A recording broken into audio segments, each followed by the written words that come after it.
ambitionnelle, femme qui n'a pas peur de s'affirmer, prendre sa place et donner le meilleur d'elle-même afin d'avoir ce qu'elle veut. L'accès à du financement, c'est l'obstacle numéro 1 des femmes. Seulement 3 % de tous les fonds en capital de risque au Canada sont investis dans les entreprises fondées par des femmes. Quand l'équipe de BDC Capital est revenue la voir pour lui demander des fonds pour renouveler le fonds Femmes en Tech, elle aura lancé un défi en disant « ben moi, je voudrais pas seulement réinvestir 200 millions pour les femmes, j'aimerais investir un demi-milliard. » Séverine, merci beaucoup d'être avec moi aujourd'hui sur le podcast Ambitionnel. Ça me fait vraiment plaisir de te recevoir. Oui, ça me fait vraiment plaisir. Merci de m'avoir invitée. Est-ce que tu aimerais nous parler un peu plus en détail de ton parcours, puis comment t'en es arrivée à être directrice générale de l'ABEXEL? Oui, certainement. Ben écoute, d'abord, je pense que j'étais pas nécessairement... J'ai pas un parcours qui me prédestinait à devenir gestionnaire d'un grand fonds d'investissement.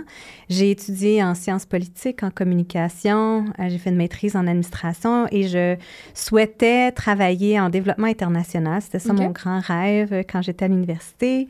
Ça m'a amenée à travailler, à passer mes premières années en développement communautaire. Donc, j'étais organisatrice communautaire. J'ai dirigé un organisme qui venait en aide aux gens atteints du VIH-Sida. OK. Et ça m'a amenée finalement à travailler comme coopérante volontaire en Afrique. Wow. Et j'ai resté là 1 an avec mon conjoint, mes 2 enfants tout jeunes à l'époque. Et c'est là-bas que j'ai vraiment réalisé, je pense, les limites du modèle communautaire puis de la coopération. J'ai vraiment vu de mes yeux que finalement, les populations vulnérables, ce qu'elles souhaitaient, c'était de travailler puis d'être capable d'amener de l'argent, de payer les repas de la famille de façon digne. Et donc, je suis revenue au Québec avec cette nouvelle ambition de travailler peut-être un peu plus en développement économique. Okay. Ça m'a amenée à travailler à la Chambre de commerce du Montréal métropolitain, où j'ai fait 7 ans, j'ai gravi les échelons là-bas. Et puis ensuite, on m'a approchée pour prendre la direction générale de Femmes et Sœurs, qui est devenue par la suite Evol. Et donc, Femmes et Sœurs, qui était une organisation qui offrait des prêts, du soutien aux femmes entrepreneurs à travers le Québec. Donc, mon premier emploi comme PDG, pas comme leader, par exemple. J'ai eu ma première job de gestionnaire à 29 ans. Mais mon premier emploi comme PDG a porté finalement un chapeau multiple puis à faire croître une organisation. Donc, je suis arrivée chez Femmes et Sœurs en 2017. J'étais la 29e dans l'équipe. Et puis, dans les années qui ont suivi, on a connu vraiment une croissance fulgurante. Quand je suis partie, on était un peu plus de 70. Wow, OK. Et on avait aussi fait une grande transformation. Donc, on est devenu Evol. J'ai levé avec l'équipe un fonds de 60 millions à l'époque pour pouvoir offrir des prêts et de l'accompagnement aux femmes entrepreneurs et pouvoir élargir, en fait, l'accès à ces fonds-là à l'ensemble des entrepreneurs sous-représentés dans notre économie. Et c'est suite à cette expérience-là qu'on m'a approchée finalement pour prendre le défi de développer, mettre en place le LabExcel, donc le projet que je gère aujourd'hui, qui est un lab d'innovation, puis un beau fonds de 100 millions pour investir dans les entreprises dirigées par des femmes à travers le Canada et des entreprises qui proposent des solutions à des enjeux sociaux. Définitivement, je trouve ça intéressant ton parcours en tant que tel parce que la plupart des gens que j'interviewe ont tout le temps des parcours assez non linéaires. Mais est-ce que cet intérêt-là pour aider la cause des femmes a toujours été là ou est-ce que ça s'est vraiment développé avec le temps, tu dirais? Je pense que j'ai toujours eu un intérêt pour aider les populations qui sont... je ne veux pas dire nécessairement vulnérable, mais où je sens qu'il y a une certaine injustice, inéquité. Pour moi, cette valeur-là d'équité sociale, elle est hyper importante. Elle a toujours été présente. Je pense que d'ailleurs, c'est ce qui m'a amenée un peu à vouloir travailler dans le communautaire, dans l'humanitaire, pour pouvoir donner une chance à tout le monde de jouer leur rôle puis développer leur plein potentiel dans notre société. Et évidemment, quand je suis arrivée chez Femmes et Sœurs, je savais quand même que les femmes n'avaient pas une place égale, équitable dans notre économie. Je le voyais dans mon travail à la Chambre de commerce, mais quand je suis arrivée chez Femmes et Sœurs, là, j'ai vraiment mesuré l'ampleur du fossé qui sépare encore aujourd'hui, en 2023, les hommes et les femmes. Définitivement. Puis je pense que, je sais plus c'était quoi la statistique, mais je pense que j'avais vu aussi que les femmes, on a beaucoup, beaucoup moins accès à des fonds d'investissement lorsqu'on le demande, des prêts à la banque aussi pour lancer des entreprises. Oui. Partout dans le monde, puis c'est vrai chez nous aussi, l'accès à du financement, c'est l'obstacle numéro 1 des femmes pour se développer, pour se lancer en entrepreneuriat ou pour faire croître leur entreprise. Déjà, en matière d'accès au financement, je le voyais chez Femmes et Sœurs, mais en termes d'accès à l'investissement, c'est immense. Seulement 3 de tous les fonds en capital de risque au Canada sont investis dans les entreprises fondées par des femmes. C'est minuscule. C'est minuscule.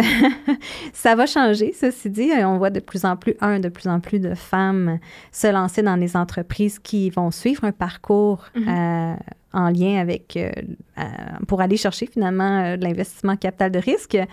Mais aussi, on voit une ouverture de plus en plus grande, puis une certaine sensibilisation plus grande de la part des investisseurs par rapport aux billets qu'ils peuvent avoir ou aux obstacles qui sont là pour les femmes. Bien, c'est ça. Puis juste sortir la statistique, justement, que 3 des fonds d'investissement, si je ne me trompe pas, vont envers les femmes, c'est absolument aberrant. Considérant que je pense qu'on a quoi? Au Québec, comme on disait tantôt, je pense qu'il y a 30 des entreprises dirigées par des femmes.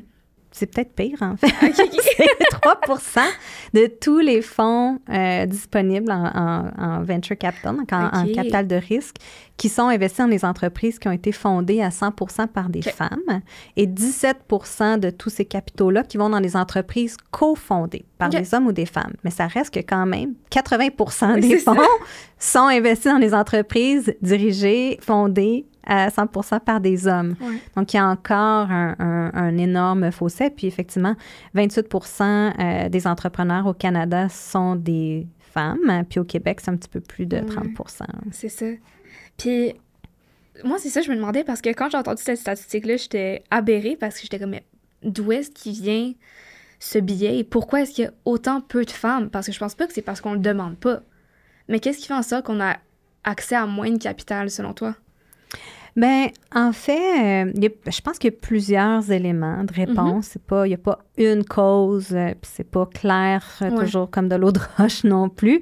Mais c'est sûr que quand on regarde les entreprises qui vont chercher des fonds en capital de risque, souvent, c'est dans des entreprises dans le domaine des sciences et de la technologie. Puis on sait en partant qu'il y a beaucoup moins de femmes qui se dirigent vers ces domaines-là, que ce soit à l'école, à l'université ou même dans la vie après.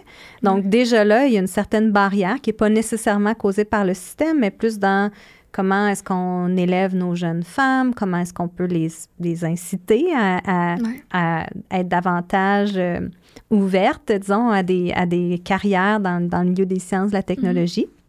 Ça, c'est une chose. Il y a malheureusement beaucoup d'études qui démontrent qu'il y a beaucoup de billets qui existent encore au sein des investisseurs, notamment des investisseurs hommes. Il y a une étude qui a été publiée par l'Université Harvard il y a quelques années qui montrait que le même pitch deck, là, donc le même document de présentation d'entreprise, la seule chose qui change, on change le nom pour un homme ou pour une femme, puis les decks qui étaient présentés par un nom de femme avaient beaucoup moins de chances d'être retenus pour passer à l'étape suivante. Donc, il y a vraiment des billets conscients ou inconscients qui existent puis qui ont besoin d'être travaillés. Il y a des choses qui sont faites en ce sens-là. Le dernier élément, je dirais, c'est que les femmes ont aussi peut-être tendance à créer des entreprises différentes, avec une vision d'avenir différente puis une vision de croissance un peu différente. Les investisseurs en capital de risque, ils aiment investir dans les entreprises qui vont connaître une croissance excessivement rapide et une croissance massive. Donc, on ne parle pas de passer de 10 à 20 employés. On parle de passer de 10 à 1000 employés, tu sais, ou vraiment de passer à des revenus de 1 million à 100 millions en 5 ans. C'est les attentes qui sont généralement là dans l'univers des capitaux de risque, puis pour plein de bonnes raisons, ceci dit, là. Mais les femmes ont peut-être tendance à créer des entreprises qui vont avoir un parcours de croissance un peu différent. Elles préfèrent avoir une croissance un peu plus lente, mais un peu plus soutenable. Un peu plus contrôlées. Elles sont aussi un peu plus prudentes dans leur façon de présenter leur entreprise. Elles ne vont pas facilement entrer dans le jeu de dire, ah, tu sais, je vais oversell, là, je vais dire que je vais me rendre à ça de revenu, même si j'y crois pas fondamentalement. Elles ne vont pas jouer la game un peu qu'on voit dans l'univers des capitaux de risque. Puis ça, c'est parfois à leur désavantage. Ben c'est ça, c'est ça quoi je pense aussi. Je pense que les femmes, en général, on va être plus portées un peu à avoir des valeurs communautaires qui va de pair avec les normes ESG dont on parle en ce moment dans le milieu des affaires, qui sont absolument nécessaires. La manière où la planète va, le monde dans lequel on vit, on n'a pas le choix d'avoir ça. Puis j'ai l'impression souvent qu'avec ce côté ESG vient aussi une croissance, comme tu le dis, qui est plus soutenue, puis qui croît plus naturellement, je dirais. Absolument. Puis cette observation-là, que les femmes sont beaucoup plus sensibles et engagées dans les valeurs sociales et environnementales, cette observation-là a été un peu, je dirais, à l'origine de la transformation de Femmes et Sœurs vers Evol, où on a créé finalement avec ce 60 millions-là un fonds d'impact pour aider et financer les entreprises qui allaient avoir un impact positif aligné aux 17 objectifs de développement durable de l'ONU. Quand je suis arrivée chez BDC, puis qu'on m'a demandé de développer la thèse d'investissement du lab, je suis retournée sur le terrain, j'ai rencontré des dizaines d'entreprises, des dizaines d'entrepreneurs, en fait, qui étaient en processus de lever des capitaux et tout ça. Puis j'ai été, encore une fois, surprise, mais pas tant que ça, finalement, par le nombre d'entrepreneurs qui créent des entreprises à impact social. Et là, quand je me suis mis à chercher dans les études, qu'est-ce qu'il y avait comme statistique, mais j'ai découvert plein d'études qui viennent corroborer cette observation-là, puis qui démontrent que finalement, les femmes sont beaucoup plus nombreuses à créer des entreprises sur la base de problèmes sociaux ou environnementaux pour amener des solutions, pour amener une contribution positive, puis essayer de laisser un leg pour le futur.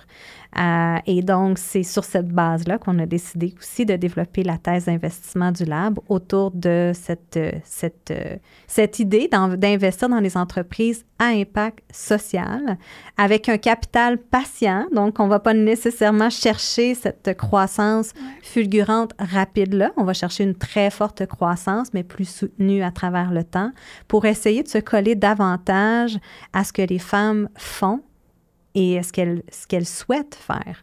Donc, il y a peut-être une partie où les femmes doivent un peu travailler sur elles pour rentrer dans les normes des investisseurs, mais il y a peut-être aussi un bout de chemin que les investisseurs peuvent faire pour davantage se coller aux valeurs des femmes, puis à ce qu'elles peuvent amener de bien à notre société. Et tu l'as dit, Juliette, plus que jamais, on a besoin d'avoir des entreprises qui amènent des solutions à nos enjeux sociaux parce que je pense qu'on n'en a jamais eu autant, puis de tous les côtés, que ce soit au plan social, au plan de l'éducation, au plan de l'équité sociale, au plan de la consommation. Ma foi, il y a tellement d'enjeux, mais tous ces enjeux-là, c'est autant d'opportunités pour créer une entreprise prospère. Oui.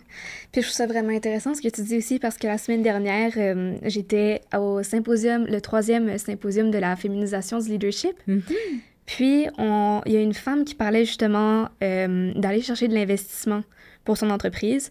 Puis ce qu'elle racontait, c'était que les personnes qui vont décider si tu as droit à l'investissement ou pas, au final, vont regarder ton pitch deck. Et si ton pitch deck est légèrement différent, qui est disruptive, comme on dit, mais qui ne correspond pas aux normes, admettons, de ce qu'on s'attend de toi, ben tu vas pas être prise. Et pourtant, ce qu'il dit, c'est qu'il recherche des entreprises qui vont venir... Est-ce que disrupter, se dit en français?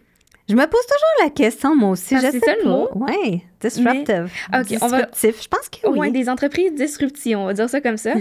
Mais justement, c'est ça qu'elle disait parce qu'ils cherchent des entreprises disruptives, mais ils les évaluent sur des bases d'entreprises qui suivent le même modèle qu'on a toujours eu auparavant. Donc, ça va bien faire en sorte aussi que avoir accès à l'investissement va être 1000 fois plus difficile.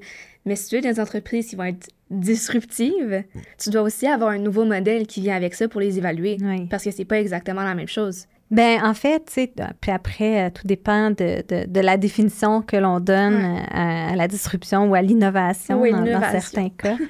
Je pense que, tu sais, ce qui est important pour tout investisseur, puis parfois, il y a un peu de sensibilisation à faire de ce côté-là, tu sais, du côté des femmes.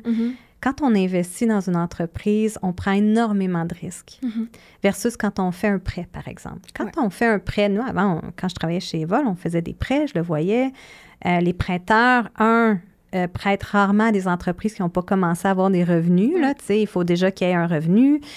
Vont analyser les états financiers, vont regarder est-ce que l'entreprise va avoir la capacité de repayer à partir de dans 3 mois, là, puis pour les 5 prochaines années.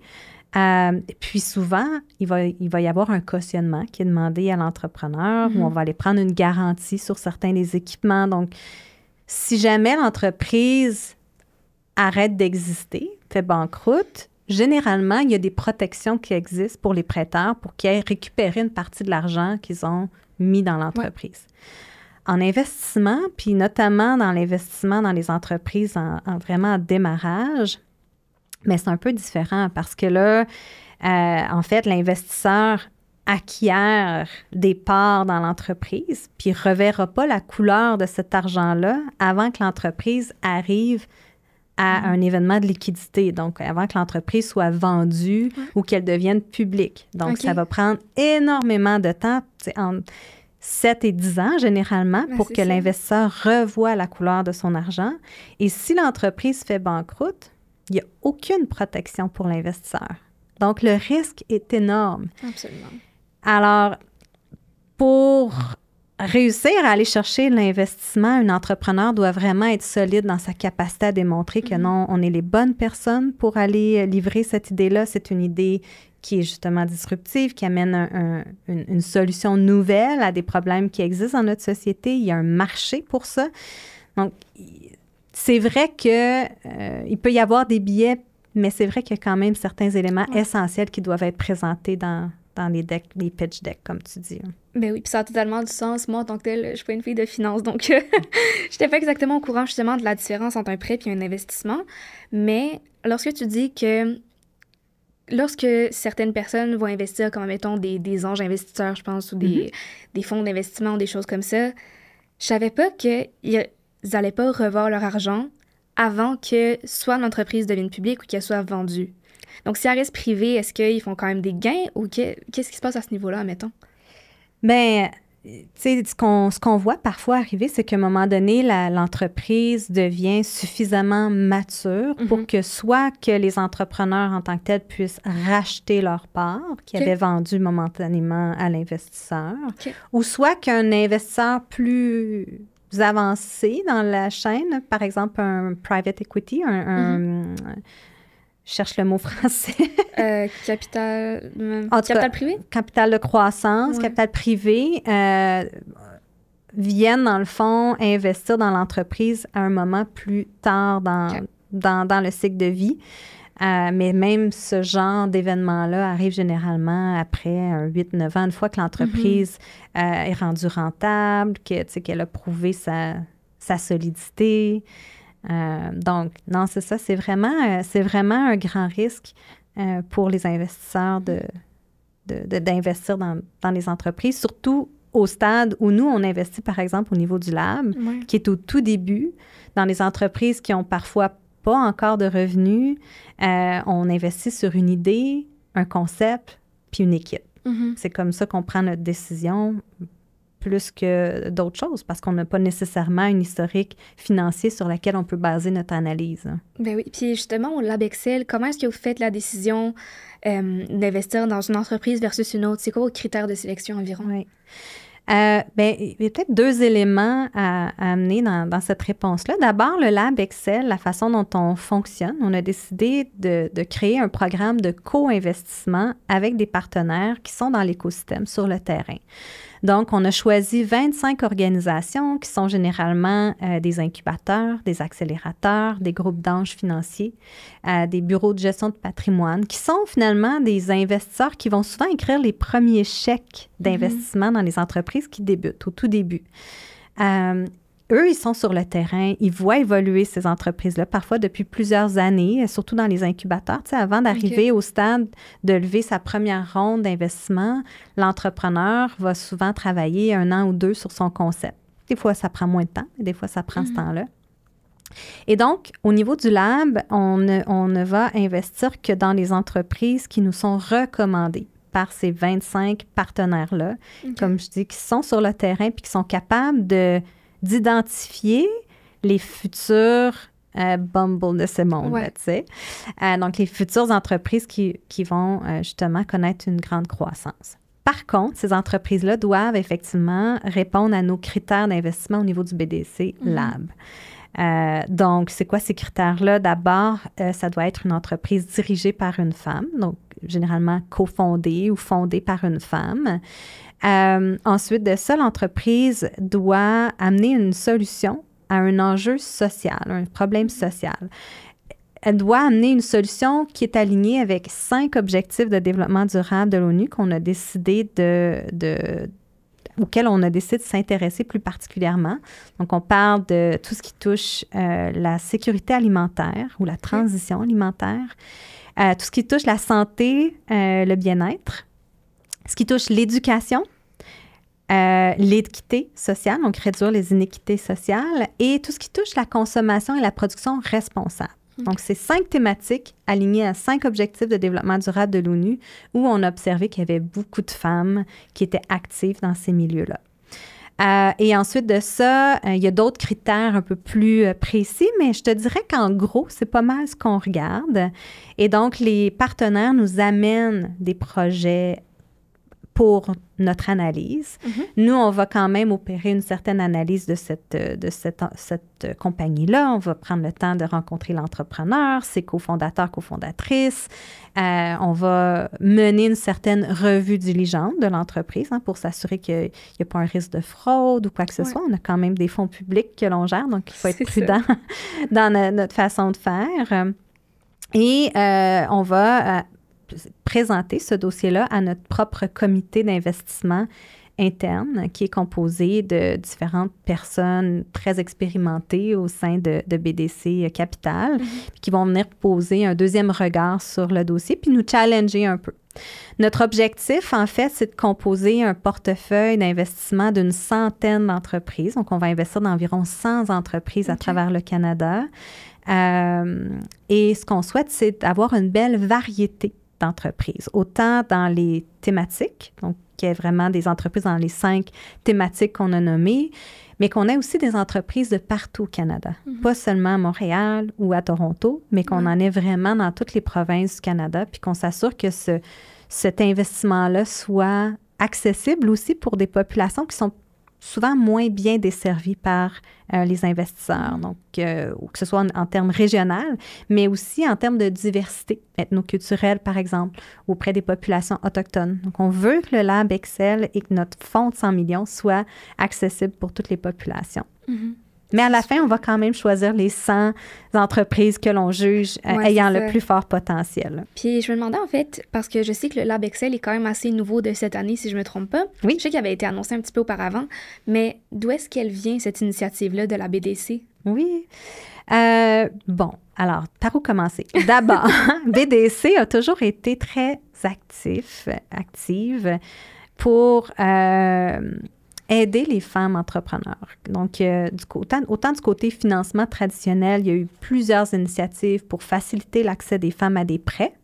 Autant du côté de BDC Capital, où moi je travaille, il y avait déjà un fonds qui existait depuis quelques années qui s'appelait le Fonds Femmes en technologie.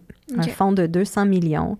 Puis c'était pour venir justement amener une certaine solution aux statistiques dont on a parlé un peu plus tôt. Donc, c'est vraiment venu de cette ce besoin perçu par la BDC de dire, bien, comment est-ce qu'on peut aider le marché à se transformer puis à amener plus d'investissements dans les mains des entreprises dirigées par des femmes. Quand Isabelle est arrivée à la tête de BDC, ceux et celles qui connaissent Isabelle Hudon savent très bien que c'est une femme qui est active et très engagée depuis plusieurs années pour les femmes, pour essayer d'augmenter finalement les femmes dans toutes les sphères du leadership, j'ai envie de dire. Et quand l'équipe de BDC Capital est revenue la voir pour lui demander des fonds pour renouveler le fonds Femmes en Tech, elle aura lancé un défi en disant, ben moi, je voudrais pas seulement réinvestir 200 millions pour les femmes, j'aimerais investir 1,5 milliard pour les femmes. Pouvez-vous me revenir avec un projet qui va faire ça? Qu'on fasse vraiment une différence, puis qu'on puisse, tu sais, peut-être éventuellement pouvoir tourner la page puis ne plus avoir besoin de ces programmes-là pour les femmes. Un jour. Un jour. Alors, c'est là où la plateforme Excel est née, cette idée de plateforme-là. Donc, 500 millions de dollars séparés en 3 composantes.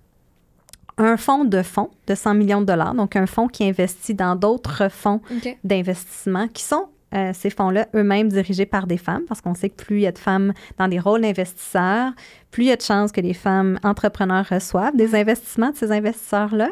Donc ça, c'est un élément. 2, c'est le fonds Femmes en Tech qui se poursuit, qu'on appelle maintenant le fonds Excel, qui est un fonds en capital de risque qui investit dans les entreprises technologiques hautement disruptives avec un très fort potentiel de croissance à un niveau de façon générale, série A, série B. Donc, c'est des rondes de financement qui arrivent un peu plus tard dans le cycle de vie de l'entreprise. Et puis, il y a le Lab Excel qui avait été annoncé il y a à peu près 1 an par Isabelle.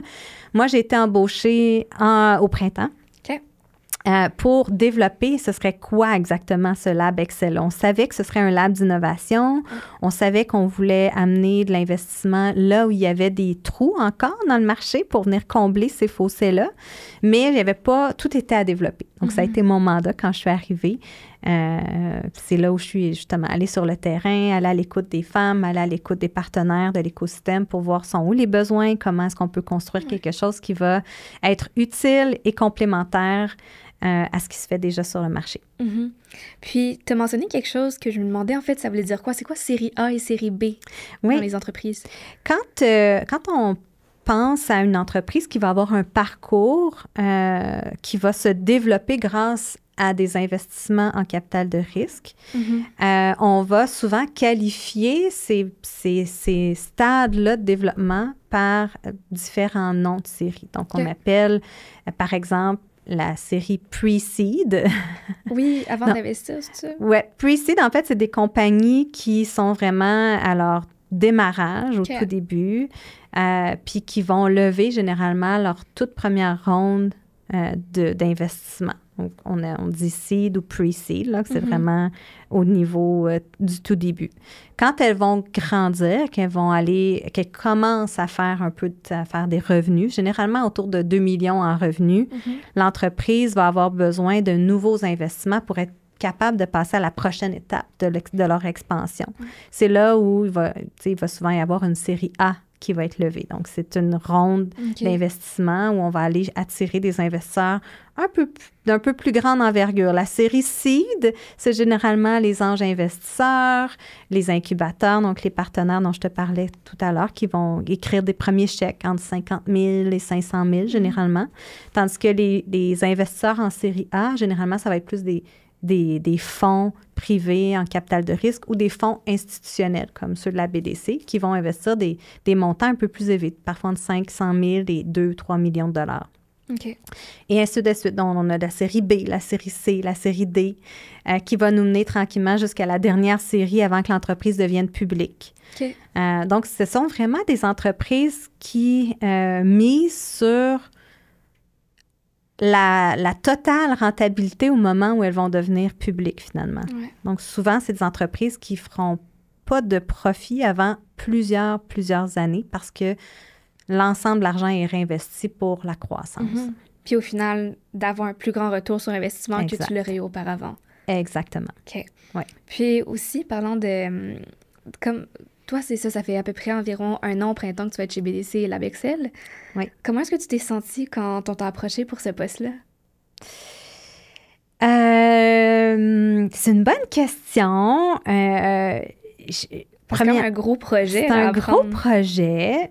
J'avais pas peur de la grosseur du projet, mais je savais que ce serait un nouvel environnement pour moi. Donc, moi, je suis pas une investisseur. Je veux dire, j'ai pas fait d'investissement avec Evol. Puis, tu sais, toutes les questions que tu m'as posées, c'est des questions absolument légitimes que je me posais moi-même avant même de rentrer dans ce rôle-là, parce que le monde de l'investissement puis du capital de risque, ça reste un peu mystérieux. C'est nébuleux un peu. C'est nébuleux, on n'en parle pas beaucoup. C'est juste un petit pourcentage de la population des entrepreneurs que ça s'adresse. Oui. Donc, et je savais que j'allais joindre une équipe d'investisseurs aguerris avec beaucoup d'expérience, puis j'avais peur un peu d'avoir de la difficulté à faire ma place, de ne pas être compétente suffisamment.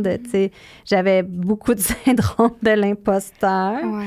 Mais je savais que si j'étais en mesure de bien m'entourer d'investisseurs d'expérience, que je pourrais apprendre puis amener mes propres couleurs.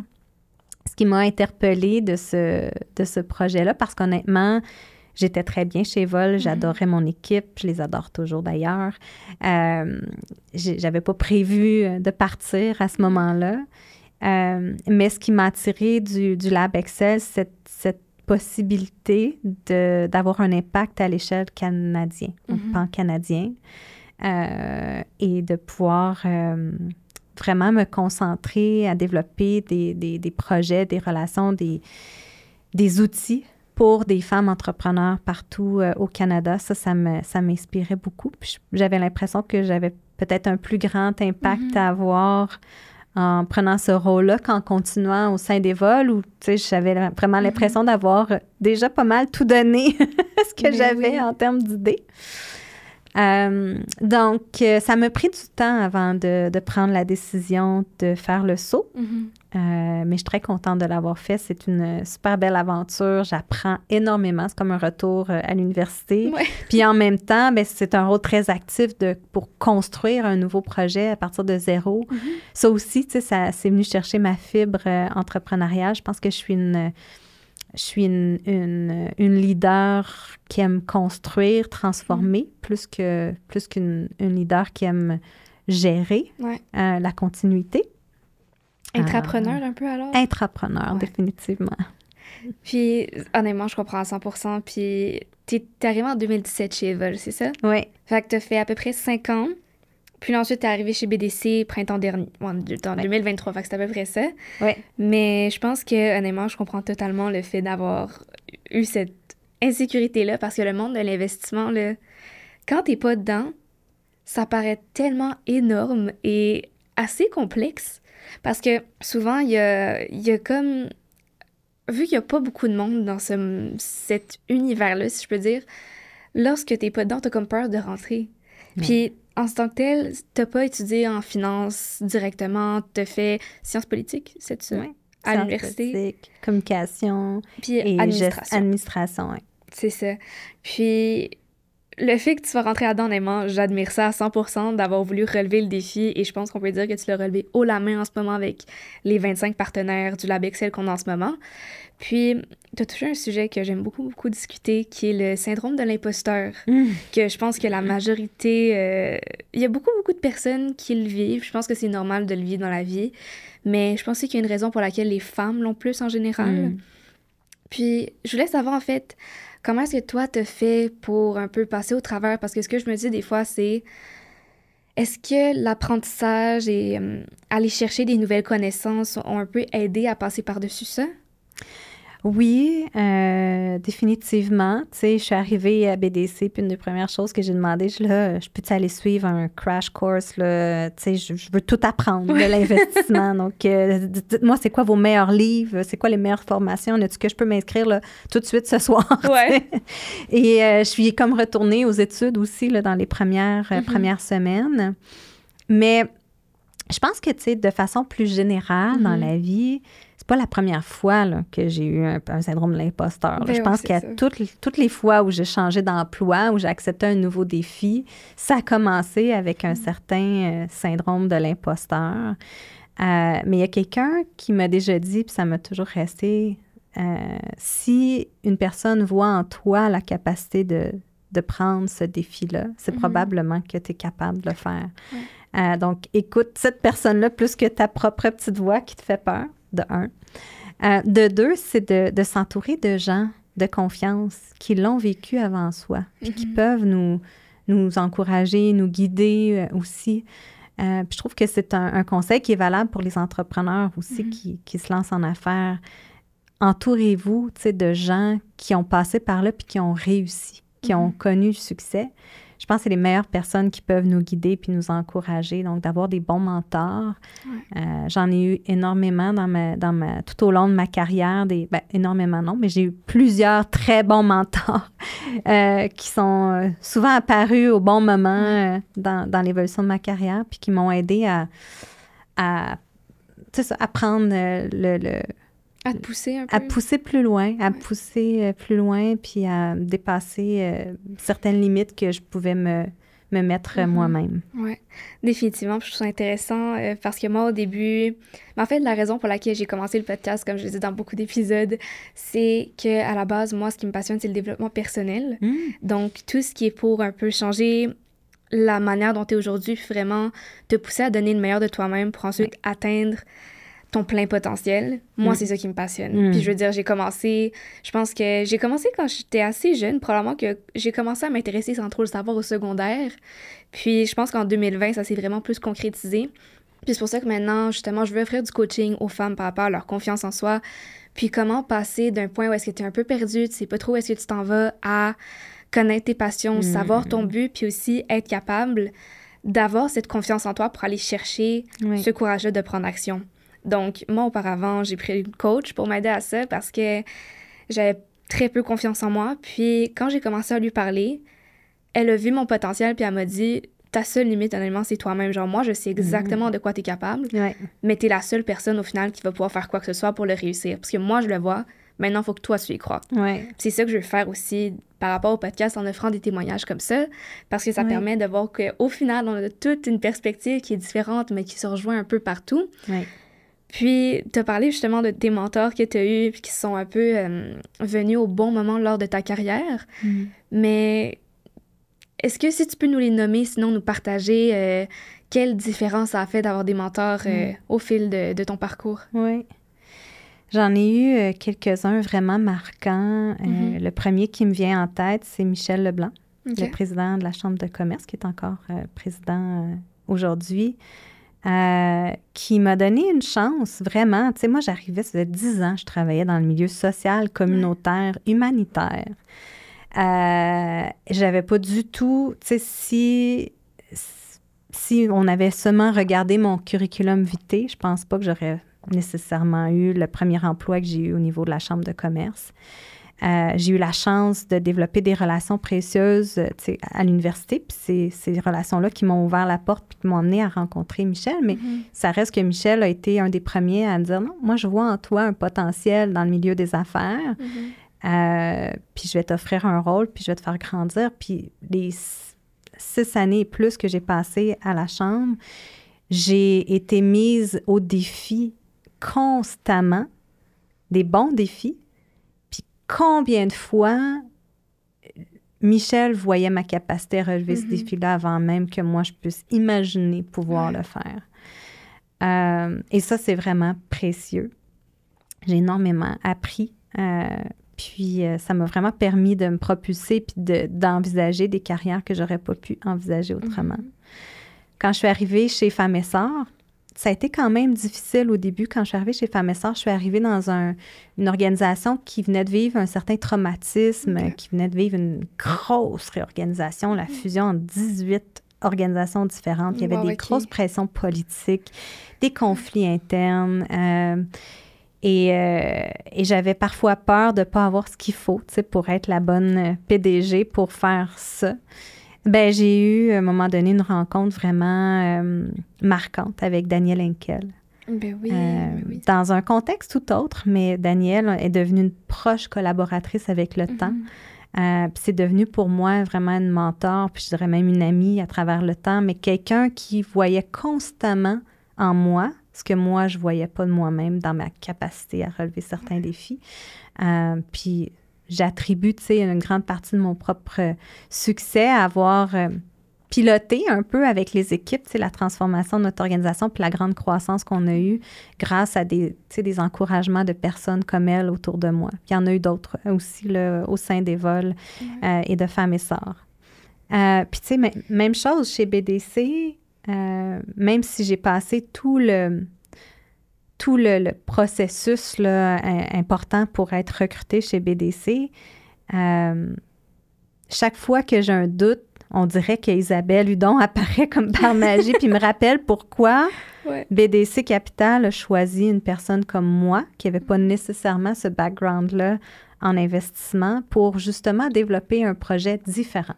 Amener une vision différente, une compréhension différente aussi de la réalité des femmes entrepreneurs sur le terrain pour pouvoir proposer justement un outil d'investissement qui n'est pas calqué sur ce que les autres investisseurs font. Puis ça prenait une certaine vision, mais aussi une grande confiance en mes capacités pour me confier ce mandat-là.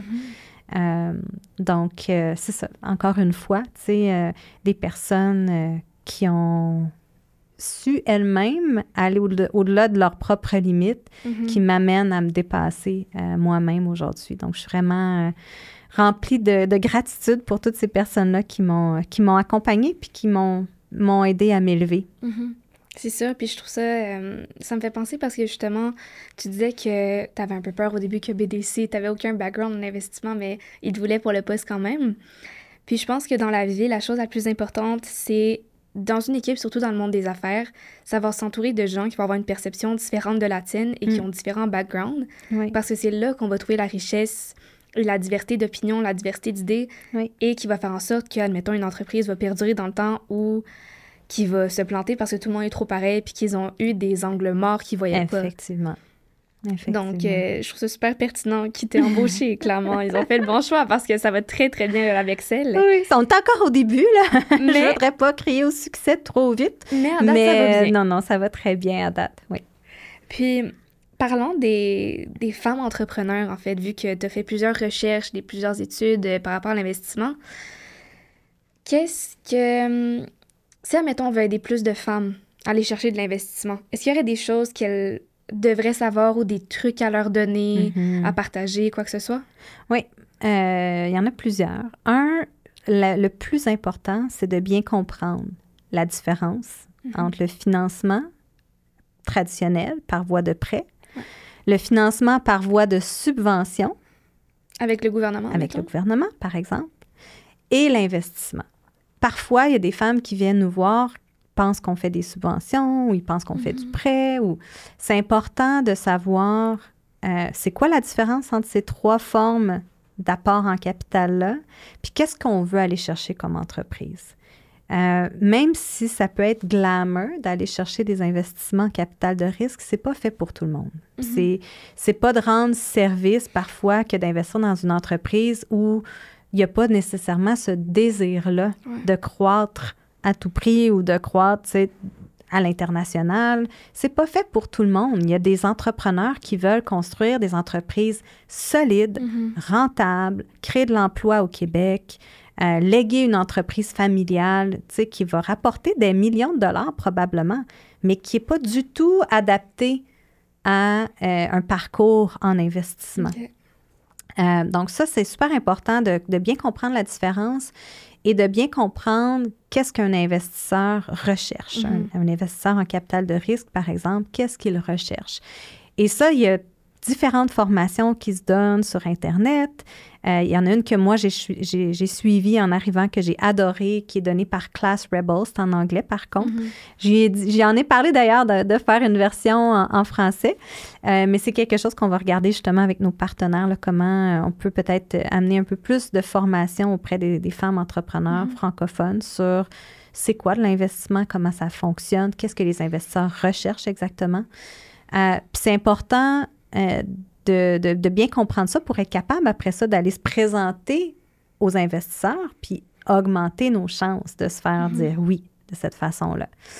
Un autre élément qui est vraiment important, c'est de bien choisir ses partenaires financiers, que ce soit un investisseur ou que ce soit un prêteur. Faut pas aller chercher de l'argent à tout prix parce que ça peut être un couteau à double tranchant. L'alignement des valeurs entre l'investisseur et l'entrepreneur est vraiment important parce que quand ça va devenir plus difficile, puis il y en a, c'est sûr et certain, des moments plus difficiles, l'alignement des valeurs va vraiment faciliter le passage à trouver des solutions. Et c'est vrai aussi pour les prêteurs. Donc, je pense que c'est important de vraiment choisir des institutions, des gens dont on sait qu'ils vont venir supporter ce qu'on essaie de construire comme entrepreneur. Puis pas juste le côté financier, mais vraiment la mission qu'on se donne. Ouais, de trouver le why, dans le fond. Exactement. Oui, puis finalement, en investissement, c'est comme un mariage. L'investisseur qu'on va accepter d'intégrer dans notre entreprise va devenir co-actionnaire à juste titre. Il ne va pas nécessairement se mêler des opérations quotidiennes de l'entreprise, mais il est tout à fait en droit de poser des questions parce qu'une partie de l'entreprise lui appartient comme investisseur. Donc, ce mariage-là est important, encore une fois. Donc, je reviens à l'importance de prendre son temps, de bien s'informer, de bien comprendre c'est quoi un contrat en investissement aussi, d'aller s'informer. Il y a des très bons livres qui existent. Je suis là-dedans depuis des mois. C'est fascinant, mais c'est vraiment important. La connaissance, c'est le pouvoir. Alors, je dirais aux femmes entrepreneurs d'abord et avant tout d'aller chercher les connaissances nécessaires avant de s'embarquer dans un parcours d'investissement. Puis est-ce que BDC, vous avez, admettons, une liste de ressources, admettons, en investissement qu'on peut aller voir quelque part? Bien, il y a, sur notre site web, déjà, il y a beaucoup de contenus qui existent, qui sont déjà présents en ligne. On a, par exemple, des modèles de présentation, de deck, on a quelques billets de blog. Et sinon, bien, il y a tous nos partenaires, les 25 qu'on a choisis, il y en a plusieurs qui offrent soit de la formation, soit du contenu en ligne pour aider justement les entrepreneurs, hommes ou femmes, à mieux naviguer à travers c'est quoi justement l'investissement. Et sinon, je dirais ce qui est le plus à portée de main pour les entrepreneurs, ce sont les incubateurs. Puis au Québec, on en a beaucoup. Puis on en a de très, très bons. Alors moi, j'encourage vraiment les entrepreneurs qui veulent créer une entreprise à très forte croissance, créer une entreprise d'impact aussi, à s'inscrire, à aller faire des parcours dans les incubateurs. Je vois vraiment la différence entre les entrepreneurs qui viennent me rencontrer, qui ont passé par un incubateur et celles qui n'ont pas passé par un incubateur. Le niveau de connaissance n'est pas le même, le niveau de qualité de présentation n'est pas le même, le niveau de readiness, de préparation à l'investissement n'est pas le même non plus. Les incubateurs sont là pour aider l'entrepreneur à des fois valider son idée d'affaires, va l'entourer de mentors, de coachs, va l'aider à construire tous les outils nécessaires pour lever une ronde de financement, peut l'appuyer au niveau de la compréhension de ce que ça comporte. Donc, je pense que c'est la porte d'entrée par excellence là, pour les entrepreneurs pour aller chercher toutes ces informations-là. Puis après, bien, il y a tout ce qui existe sur le net là, qui peuvent les aider aussi. Puis écoute, si on va un peu à l'aspect départ, pre-seed ou quoi que ce soit, comment est-ce que tu penses qu'on peut aider un peu les femmes à se lancer en entrepreneuriat puis un peu à défaire les biais qui entourent le monde des affaires pour les femmes? Oui. Premièrement, je pense qu'on a besoin de voir plus de modèles. Donc, c'est quelque chose que je dis depuis des années, que je disais à l'époque de Femmes et Sœurs. On voit de plus en plus de modèles femmes, entrepreneurs à succès. On n'a pas encore beaucoup de modèles de licornes féminines. C'est ça, exactement. Donc, vraiment, d'entreprises qui ont fait un cheminement jusqu'à devenir cotées en bourse, c'est encore très peu vues. Je pourrais même pas en nommer nécessairement une au Québec, Exactement, très peu. c'est ça. Donc, on a besoin d'en voir pour pouvoir en même temps donner cette confiance-là aux femmes que c'est accessible, que ça peut se faire. Ça, c'est une chose. Autrement, mais je pense que c'est vraiment dès l'enfance, hein, de commencer à inciter à parler d'entrepreneuriat, démystifier c'est quoi l'entrepreneuriat, de le proposer comme un choix de carrière tout à fait louable et intéressant pour les femmes. Puis tout ce qui touche à la science, à la technologie. Je pense qu'on y arrive de plus en plus. Ce que je vois, c'est qu'il y a un intérêt beaucoup plus grand pour les femmes envers la technologie quand elles peuvent voir comment la technologie peut servir la communauté, comment la technologie peut amener des solutions à des enjeux sociaux, environnementaux. Donc, comment, justement, la technologie peut être un outil de propulsion, un outil de bien-être plutôt qu'un outil purement mathématique qu'on ne comprend pas, là, tu sais. Oui, je pense qu'on le remarque aussi dans la société. Je pense qu'on voit de plus en plus de femmes aller dans l'ingénierie, d'aller juste en STEM. Je pense qu'en français, c'est STIM. Mais il y a encore plusieurs biais parce que je sais que j'ai des collègues qui sont allés, admettons, à Polytechnique et ils ont eu des commentaires sexistes quand ils étaient là-bas, qu'ils étaient juste là pour les looks, qu'ils n'étaient pas là pour vraiment apprendre quoi que ce soit, ou t'es là pour remplir un quota. Puis j'étais comme, what do you mean? J'étais comme, c'est tellement pas ça. Puis je veux dire, je pense qu'il y a une statistique aussi que les femmes, en général, réussissent mieux à l'université que les hommes, puis on va chercher plus de diplômes universitaires. And yet, on est encore prise avec les statistiques que c'est 3%, comme on l'a dit tantôt, qui vont chercher l'investissement. Donc, je pense qu'il y a aussi, tel que tu l'as dit, à l'enfance, il y a beaucoup de choses qui partent de l'enfance, là, mais le fait d'avoir ces modèles-là dans ta vie quotidienne, puis de pouvoir en proposer, puis aussi de le mettre de l'avant. Parce que comme tu dis, justement, les entreprises licornes, là, même moi, je peux pas nommer une femme au Québec qui l'a fait. Puis, je pense que pour être licorne, il faut aussi que tu aies droit à l'investissement parce que c'est pas autant facile. Ben non, donc, c'est juste tout un cycle qui va ensemble au final. Exactement. Puis ce qui est intéressant, puis ce qu'on observe, tu sais, d'un point de vue plus global, c'est que justement, les femmes qui réussissent à entrer dans le cercle vertueux d'aller monter une entreprise qui va devenir une certaine licorne, qui va avoir un grand succès financier, va souvent devenir une investisseur par la suite et réinvestir une partie de son argent pour aider d'autres entrepreneurs à passer ce chemin-là. Donc, ça devient vraiment un cercle vertueux qu'il faut réussir à propulser puis à encourager là, ici au Québec. Oui. Puis, je sais pas si tu l'as mentionné plus tôt, mais les entreprises qui font partie en ce moment du Lab Excel, est-ce qu'ils sont fondés et dirigés par des femmes ou... Toujours, absolument. Donc, il faut que ces entreprises-là soient, on dit dirigées par des femmes. Donc, notre définition, en fait, il faut que l'entreprise, que le PDG ou la PDG de l'entreprise ou la chef des technologies ou la chef des revenus soit une femme. Donc, il y ait vraiment une position importante dans le leadership, dans la direction de l'entreprise, puis que cette femme-là ait des parts, donc dans la propriété, donc qu'elle soit actionnaire de l'entreprise. Elle n'a pas besoin d'avoir 100% des parts, ni même 50%. Puis de toute façon, dans ces entreprises-là qui vont recevoir beaucoup d'investisseurs, parfois vont terminer avec seulement 5% des parts là, à la fin. Mais mieux vaut avoir 5% des parts d'une entreprise qui fait plusieurs centaines de millions de dollars que 100% d'une entreprise qui fait 100 000 $. Tu sais, donc, c'est un peu la vision de ce type d'entreprise-là. Donc, c'est pour ça qu'on ne demande pas nécessairement un pourcentage minimum de parts. Il faut juste que ça fasse du sens. Tu sais, on ne voudrait pas investir dans une entreprise où c'est deux hommes cofondateurs qui sont allés chercher une femme... chef marketing, puis qui ont donné 2% des parts de l'entreprise. Non. On veut vraiment sentir que l'entreprise, elle est dirigée par une femme. Donc, il y a une direction qui est donnée à l'entreprise par les femmes. Là. Puis, par curiosité personnelle, est-ce que...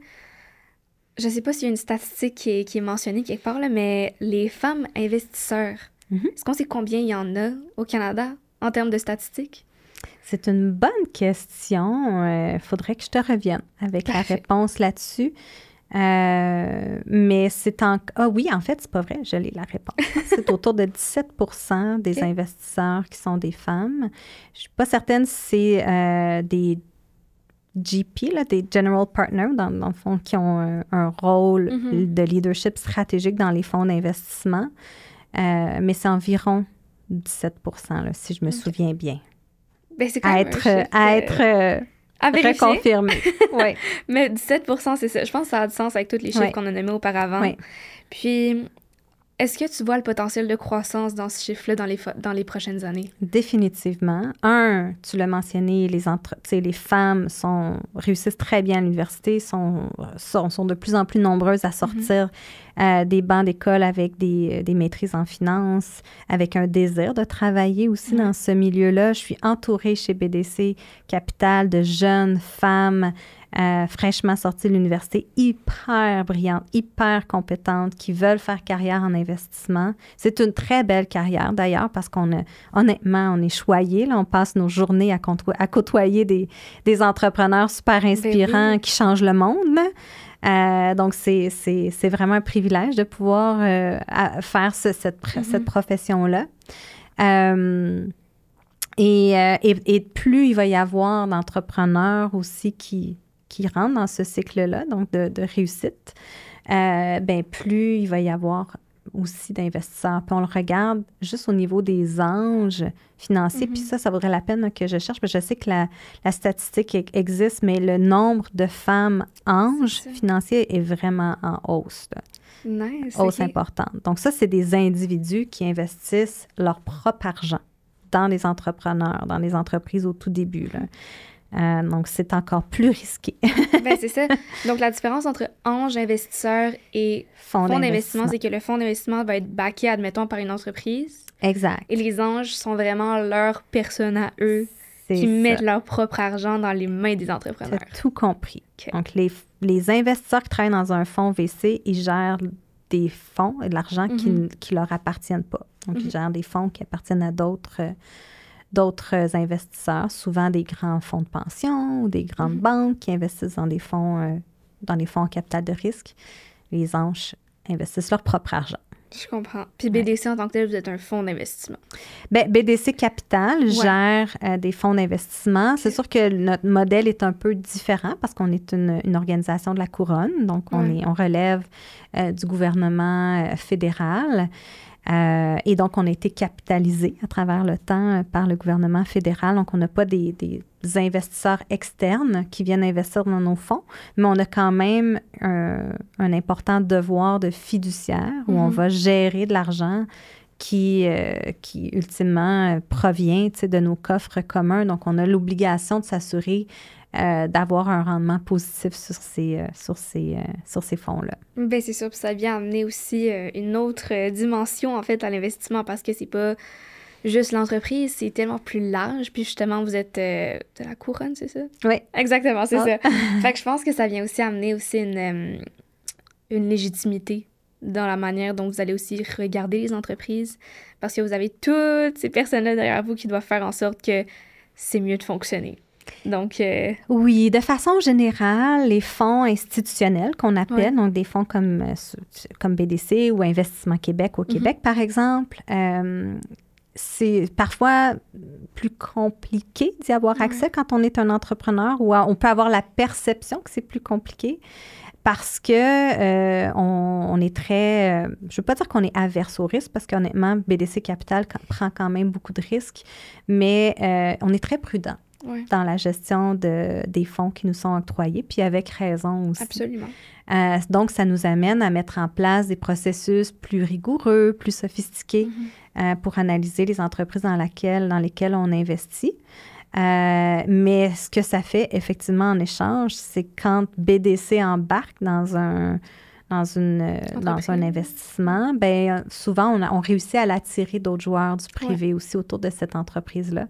Et c'est un des objectifs du lab, d'ailleurs, d'être capable de dire oui rapidement à une entreprise qui débute sa ronde d'investissement en sachant qu'en étant autour de la table, on va venir peut-être sécuriser d'autres partenaires financiers qui vont peut-être plus facilement dire oui à rentrer dans la ronde parce qu'ils savent qu'on est là puis qu'on a appliqué notre revue diligente à l'ensemble de la transaction, là. Ouais. Puis une ronde d'investissement en tant que telle, est-ce que ça peut être juste une entreprise, mais un fonds d'investissement, mettons, qui va investir, ou est-ce que c'est plus plusieurs fonds vont se mettre ensemble pour donner un certain montant? Ouais. C'est quoi les différences en tant que telle? Bien, théoriquement, une ronde, il pourrait y avoir un seul investisseur dans la ronde, mais de façon générale, les investisseurs aiment qu'il y ait plusieurs joueurs autour de la table. Pourquoi?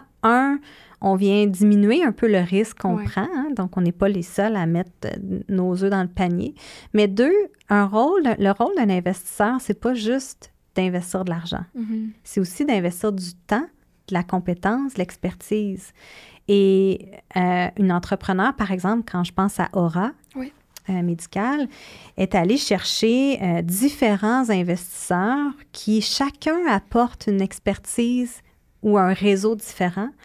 Mais chacun amène une façon de l'aider à passer à sa prochaine étape.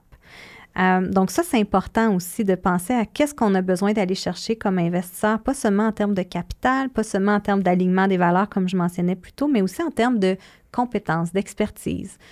Si c'est un fonds d'investissement spécialisé en technologie médicale, bien, on sait qu'on va pouvoir avoir un accompagnement très technique sur la technologie qu'on est en train de mettre en place. Tandis que si on va chercher un fonds d'impact social, bien là, on sait qu'on va ouvrir des portes peut-être à un réseau d'autres partenaires dans ce secteur-là qui vont pouvoir éventuellement investir dans notre entreprise.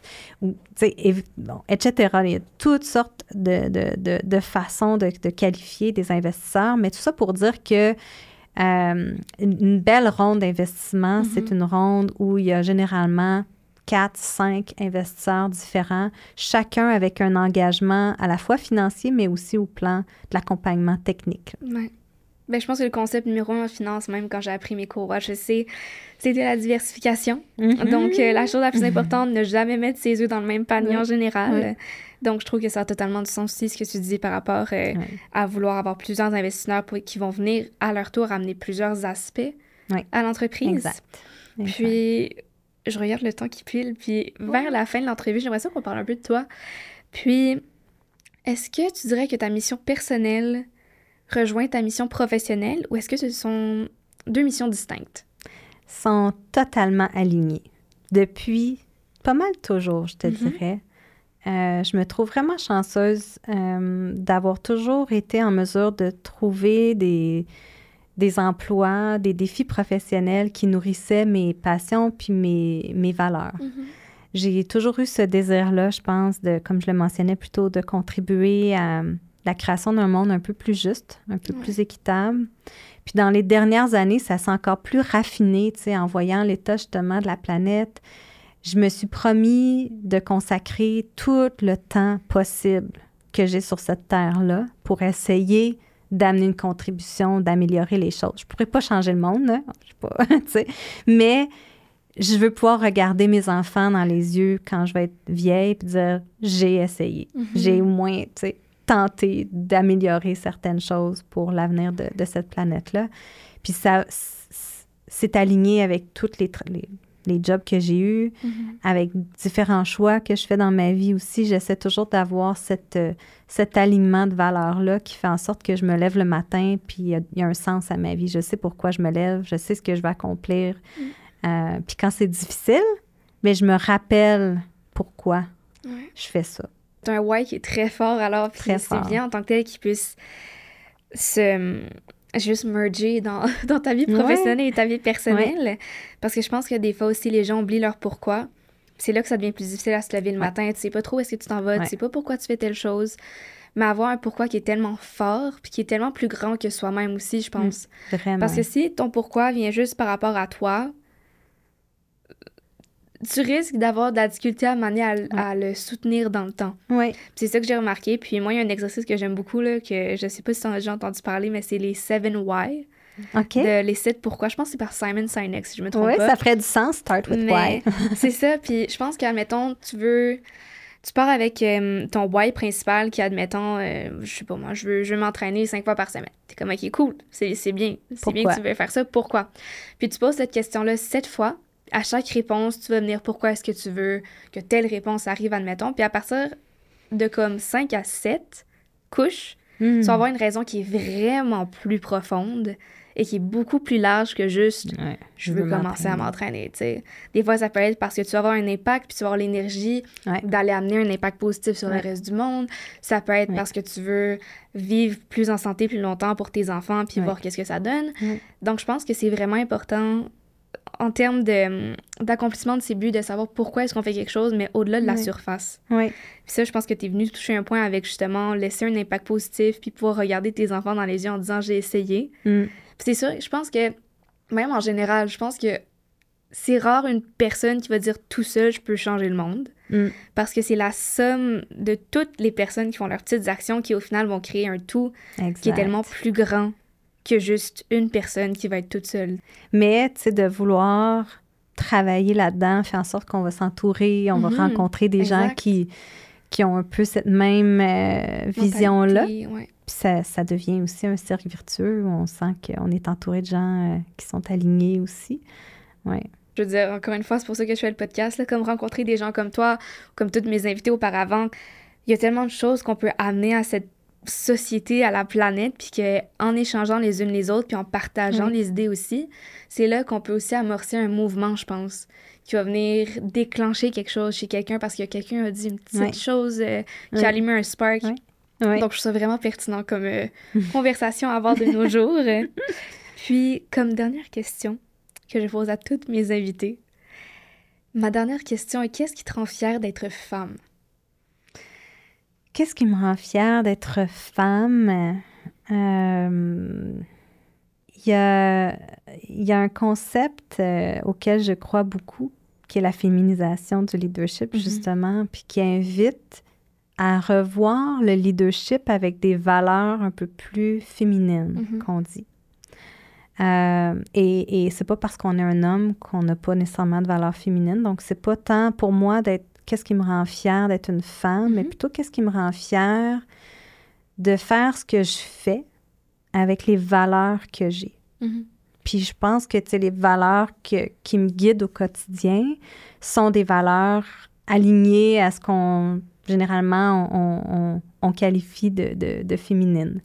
Donc, des valeurs de compassion, d'empathie, de respect, de générosité aussi. Donc, pour moi, c'est important, tu sais, peu importe l'ampleur du défi que je gère ou de la grandeur de l'équipe que je gère, d'être toujours fidèle à ces valeurs-là dans mon leadership. Puis, ce qui me rend fière, c'est que je pense que j'ai atteint peut-être un certain niveau de sagesse. Là, j'arrive à 46 ans où j'assume ces valeurs-là, même si parfois elles peuvent être un peu différentes ou déconnectées de ce qui est dans le milieu dans lequel moi j'évolue. Puis tu sais, je te cacherai pas que mon premier congrès avec l'ensemble des fonds en capital de risque au Canada, j'ai eu un peu un choc culturel, puis je me suis dit, mon Dieu, il me semble que je ne fit pas ici. Mais je refuse d'être une autre personne. Puis je me dis, ben si on ne m'accepte pas comme je suis dans ce milieu-là, ben je changerai de milieu. Absolument. Mais la vérité, c'est que finalement, ça fonctionne toujours. On finit par trouver des gens qui nous ressemblent, qui pensent comme nous, puis qui nous aident à développer nos missions. T'as abordé un bon point aussi, parce que des fois, les gens disent la féminisation du leadership, est-ce que c'est juste pour les femmes? Mais c'est pas du tout ça. C'est que les valeurs féminines et masculines n'ont rien à voir avec le sexe de la personne. Exact. C'est qu'est-ce que tu incarnes, quelles sont tes valeurs, qu'est-ce qui est important pour toi. Puis je pense aussi que des fois, la finance est perçue comme un milieu qui va être très froid, très statistique, très peu d'émotions. Mais je pense qu'au final, il y a tellement à gagner, à mettre un peu d'émotion, à mettre un peu de justement, compassion, d'empathie. Parce que le monde s'en va vers ça, puis le leadership est en train de changer aussi. Absolument. Donc, je trouve que tu es un super bon exemple de leadership plus féminin, plus axé vers les personnes. Et je pense que c'est exactement ce dont BDC a besoin, ce dont le monde a besoin. Donc, je trouve ça vraiment beau à voir comme mission.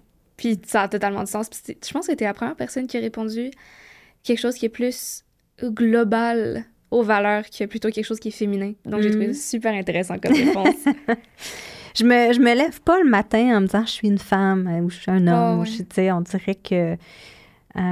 puis je pense que j'ai été chanceuse aussi. J'ai jamais tant que ça senti le jugement parce que j'étais une femme. Tu sais, oui, j'ai eu des petits commentaires à gauche, à droite, tout ça, mais ça m'a jamais affectée nécessairement. Je sais que pour d'autres, ça a été plus difficile. Donc, c'est peut-être aussi ce qui me permet de répondre la réponse que j'ai nommée. Je pense qu'honnêtement, on est dans une belle époque pour être une femme. Il y a du progrès qui a été fait. Il y a du progrès, il y a des opportunités.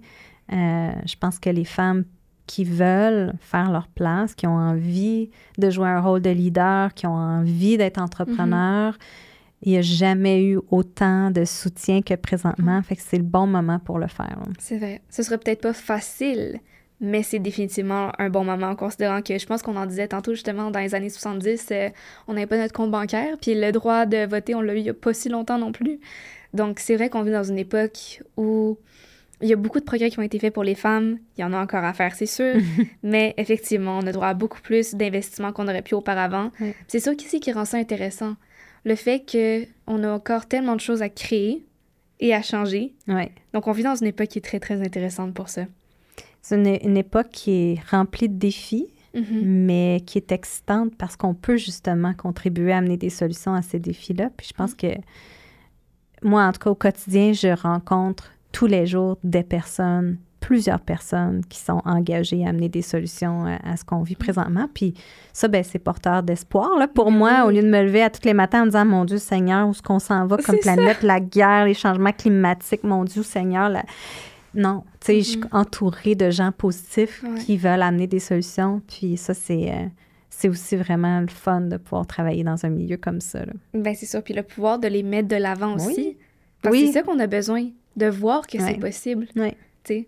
Donc, je pense que ça va très, très bien avec la mission de BDC et la mission de l'Abexel en tant que telle, qui veut investir autant d'argent dans des fonds et dans des femmes. Je trouve ça vraiment, vraiment beau à voir comme mission. Puis, je suis extrêmement heureuse d'avoir eu cette conversation-là avec toi aujourd'hui, Séverine. C'était absolument inspirant. Puis, je te remercie beaucoup d'avoir passé ton temps avec moi aujourd'hui. Merci à toi, Juliette. Bravo pour ce que tu fais. C'est super important aussi comme travail. Merci beaucoup, c'est super gentil.